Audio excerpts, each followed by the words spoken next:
si buli akubuuza nti bigenda bitya nti ayagala kumanya oba bigenda bulungi. Abamu baagala kumanya oba okyali mu kulemererwa. Lobamu mu bantu abakwetoolodde. Londamu bona obuulira amazima ebyaddala ebintu ebitambula. Abalala bakubeko kasimayiro okite kuba baagala okumanya oba ddala ensi ekyaku Gwe Barbie itungwa mukazi wa Robert Kyagulanyi Gyeyawadde gayaza makago Bobi Wine naye avuddeyo n'abaddamu era n'agamba buli omu afunye mukyayagala bw'obeera nga buli omu atugambako ffe tuli bazadde n'abaana abaffe basobya tubagambako ojja kugambako nalabye ababaka ba NUP abasinga banyiize naye baatidde kugambako nze sitya biduduma tujja kugambako. Bw'obeera nga kasagazi ke kakutawanya nga buli Bobi Wine nsi gy'alaga olina okumulondoola. Gw'olaba Museveni buli gy'alaga agenda ne Geneti. Bw'obeera nga kasagazi ke kakutawanya ogenda otya ku lukuŋŋaana lwaffe n'oderivalinga speech ng'eringa ey'omwana wa P7 ng'ate wategedde olukuŋŋaana lugenda kulabibwa aba United Nation. Olukuŋŋaana lwabadde lugenda kulabibwa ba activists ab'ensi yonna, ba revolutionalists ab'ensi yonna, Africa yonna, Europe yonna. N'ogenda ku stage n'olyoka oderivalinga bispeech ng'omwana wa P7. Oyo Museveni mutemu since 1990 simanya biki wenna bw'oseka tuli mu katemba. N'abakazi ababadde ku stage bagambye onaali kuki? Owulira? Bw'oba tosobola kukakkanya kasagazi okusigala mu hotel room gye mwabadde Canada, njagala okitegeere buli omu yenna bamuwandiikira speech. Bwe wabeera teri asobola kuwandiikira speech, kwata akasagazi ko kasigaze mu Uganda olinde paka Bobi Wine lwanaakomawo akukakkanye. Toddamu kugenda ng'ozunza obwo butako. Nalabye n'abazungu abamu bafuluma holo mwe mwabadde nga bagamba bano bakibi baliko bali mu katemba. Watuswaziza nnyo ne mu NRM na buli wamu. Ababaka bonna banyize ne batya kugambako. Bw'obeera nga teri asobola kuwandiikira speech olulala, bwe mubeera mutambudde ne His Excellency Sweet waffe Bobi Wine, sigala mu hotel room gye mubadde mwepiikira, totawana kulinnya ku stage. Nabagamba okubeera mukazi wa nabbi tekikufuula nabbi. Lello like an envelope. Beera nga Zuwena Kirema Mukabebe Kuulu, tuuzaako obutako bweri ewuwe magere gye baakuzimbira. Nyivu n'osiba nyivu deni wano mu centro kyayitiridde. Owulidde? Toyinza kubanga oyimiridde wali eri Canada ng'oyimiridde ng'omanyi waliwo aba intellectuals bangi, ba politician bangi, TV ziri kuggwe n'otandika okwogera ng'oseka ng'olinga gaaya bigiji. Owulidde? Nida Babi wakoze bubi nnyo era Babi leka nkugambe. Oba kamera ozesanyuwe. Oba be bakuwandiikira speech osooka ogikolere kuramu waka we kiba kisoboka zuukuka mu winter ogikwate mu mutwe. Omanyi nti kyoyogera kiri serious. Kubanga ebintu byabadde bikuraminge naye n'obyerabira. Owulidde? Toyinza kuva eri n'oyogera ekigambo ti Museveni mutemu. Owulidde? Ate n'oseka. Ekitegeeza baba atemudde oba tobaagala bw'oba ogamba nti Museveni mutemu yatemudde atemula abana Uganda tekigatta konseko. Owulidde? It doesn't call for laughter. Ekirala n'ogamba Museveni mubbi. Owulidde? Museveni mubbi abbye ebintu abbye sente z'abana Uganda kigattirawo kitya okuseka. Abantu bakwewuunyiza. Bagundi ba MP ba Nuupu banyiivu. Naye tebasobola kugamba naye everyone is disappointed. Babi vaayo weetonde. At least olage nti oli concerned about this. By the way, Bobi Wine, Babi soko omujje mu kamera.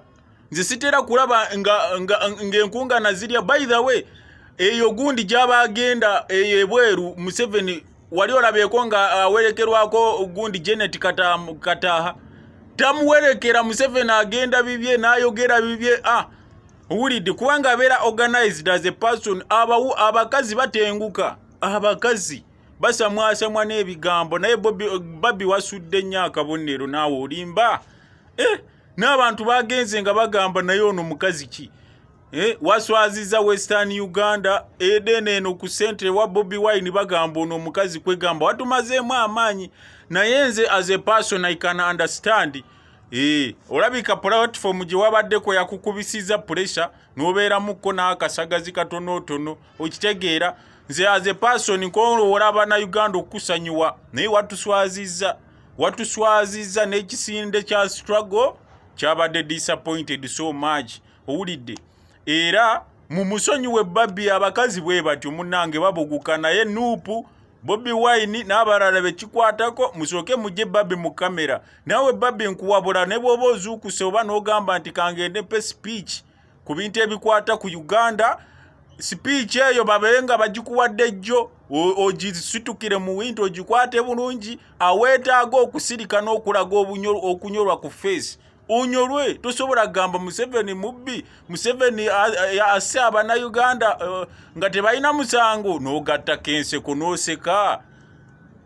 A very big disappointment. Barbie we checking next time don't try this again.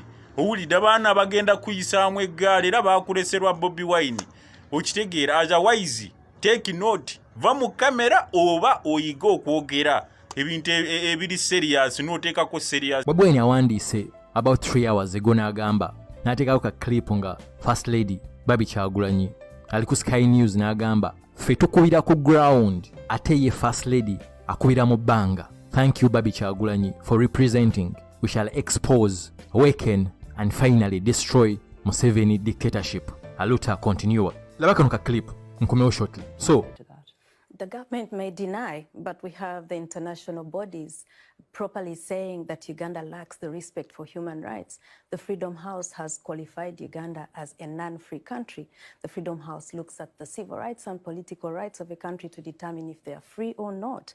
So they have said that our political rights are 1 out of 4 according to their measurement. And then you look at what they have done to the United Nations human rights body in Uganda after 18 years. The office has closed.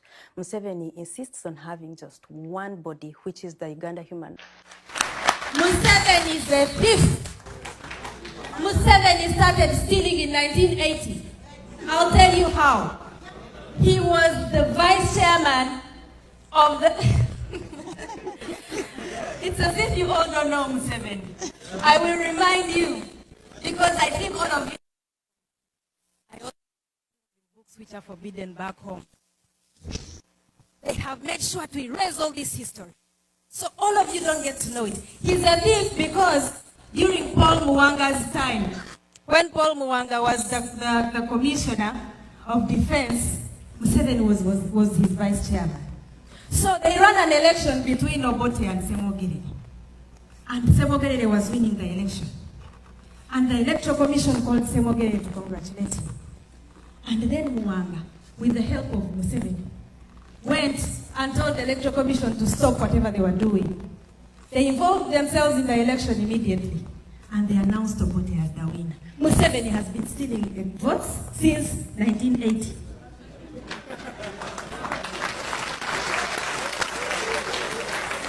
Lead these people to go and talk to the press. When Museveni was in the bush, in 1980, before 1986, you know, he was in Luwero and then he took over Luwero briefly. What he did was to invite the press. He showed them very many graves and told them, you see these skulls? Obote killed all these people. The press he called was from the UK.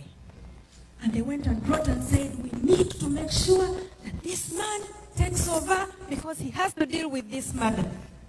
He knew where to knock. He knew who to call. He knew he would need them later. Knock on those doors and tell them that that person is a murderer. Tell them that he's the one who killed those people. And when Museveni swore in 1986, he brought the same press. You know what headlines they ran? They ran headlines like, peaceful gorilla and the 14-year-old killings and violence in Uganda. They even ran headlines like, the Pearl of of Africa is ready to shine again. He knew how to use the press. You know what to tell the press because you're going to tell the press what exactly is happening home and it is going to be the truth. Knock on those press places. And he suspected them of having guns. He went to villages and burnt them, killed people, tied them kandoya, and most of them got mutilated. And then when he was asked why he was doing that, he asked Americans, why are you very concerned about my three-piece tie? Because they called it a three-piece tie. They told him it's because it's human rights. And World Bank pulled their help then. They did not give us money anymore. Simply because of that.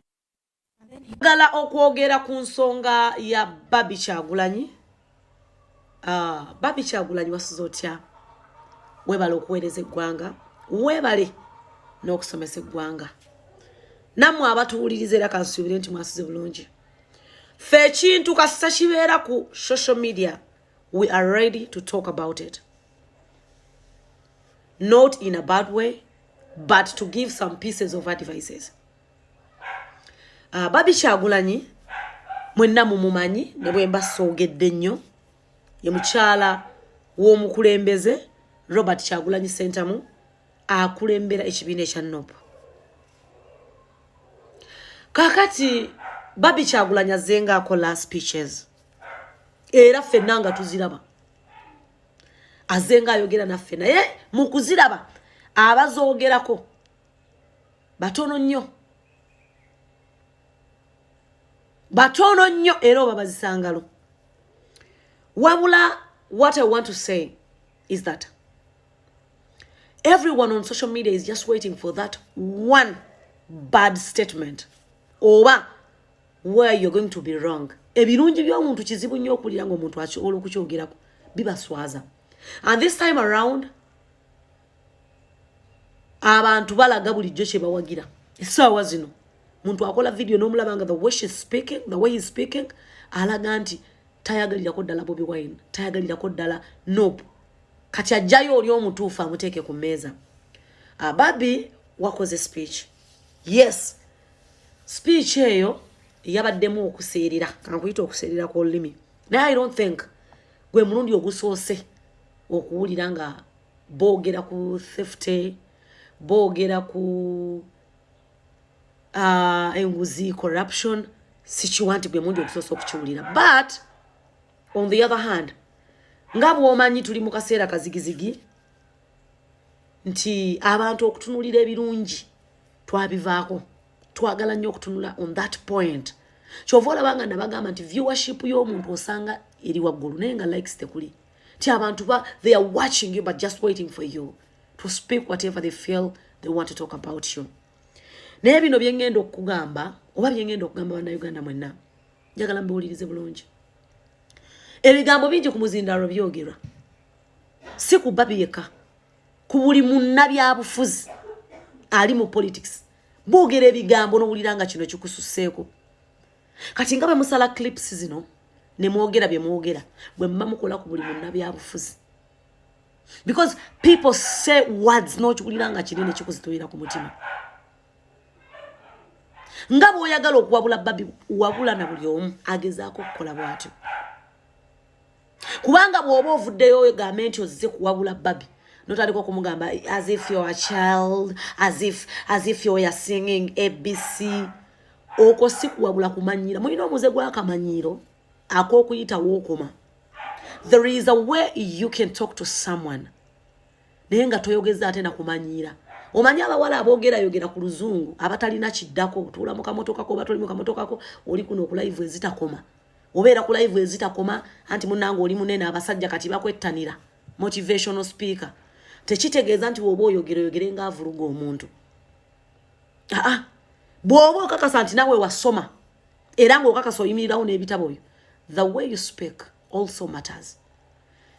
Engeri gy'okoze speech yo ng'oyogera ku Barbie bw'oba okakasa ddala wasoma. You're so stupid. Era naawe oli musiro. Era naawe wasomera bwereere. Kati bw'oba olina ky'oyagala okwogera ng'oyagala tukubalemu amagezi toyogera ate ng'oyogera ovoola omuntu kumuzza wansi. Mind you, she won't stick too low to your understanding. Naye weefuula nti wasoma, sima weefuula nti otegeera. Okutegeerako teba wabula nga bamanyiira. Era nawe toyina kye wakoze. Era basiru babeera mu comment section nga boogera. Naye njagala okukubulira woba ng'ovuddeyo ng'oyagala okuwabula omuntu. Fuba okulaba ng'omulekera mu ka respect. Si kutandika kumumanyiira, notandika kumulengeza level ya P7, notandika okumulengeza baby class. Naawe oba musiru. Kati njagala okutegeeza Barbie Kyagulanyi naye yayogedde. Abivunaanyizibwako. Sikiwanti she's going to apologize on what she said. Naye okuwabula tetukugaana, but wabula ng'osinziira. Ng'olaba kyogenda okwogera. Chikugattako oba nawe kikutoolako. Okitegeera. Someone one day said, we shall crush you. I never saw anybody talking about that thing. Novayo nogamba nange kanjogere, jatula amanya g'omuntu ono njogere lwaki agamba okutucrushinga.